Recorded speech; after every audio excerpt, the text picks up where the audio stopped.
Assalaamu calaykum waraxmatullaahi wabarakaatu.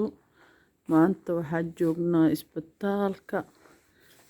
Cunugeyga yaraay baa iga jabay maantay.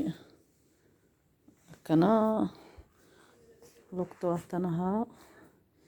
Beri waa la qalaa halyiray. Saxaabtiyeyda faataxada noo soo akhriya. Awjeediin isbitaalka joognaa. Marka insha Allah ilaahay inuu u caafiyo. Faataxada noo soo akhriya. Saxaabta leeda bilaan. Awjeediin waxaa lii muruq ayaa booskiisa ka baxay. Marka waa kana inta mujeedisay u bararan tahay. Dhinaca waaye oo dhan waa soo baxay.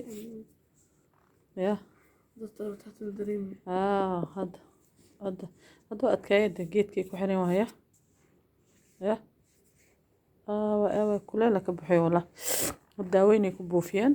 Marka waxay yiraahdeen waa la qalaa muruqaasa booskiisa lagu soo celiyaa. Dhaxmayoobi. Dhaxma koys. Awjeedi meeshaan qalabkooda ku soo qaateen. Waa kaasaa. Maanta meeshaan ku hergalnay. Cabbaara joognaa 2 saac 3 saac joognaa umale. Ujeeda bahalkaana. Feera qaban. Saxaabtii oo idin salaamayna marka taas ayaa idin share gareeynay. Faataxada waa xaqiina. Maanta isbitaalka ay bahasha nooga shidan tahay. Wax duuduwo iyo wax guriguriyo iyo ma jiraan. Awjeediin. Marka faataxada waa xaqiina saxaabta noo soo duceeya. Faataxada noo soo akhriya insha Allah. Iqaw.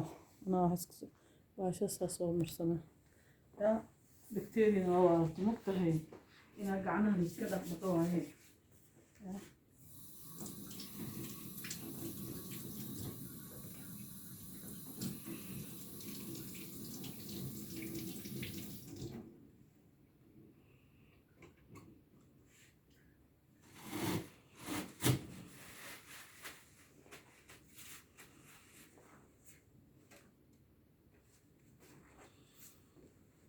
Salaamayna hay macaanaato anak isbitaalka maanta ee nooga shidan tahay. Saxaabta meel kastoo joogtiin waa idin salaamayna. Faataxada noo soo akhriya. Insha Allah inuu ilaahay cunugeyga iyo caafiyo. Insha Allah. Ku soo shoo gidas. Gacanta ku soo shoo leh.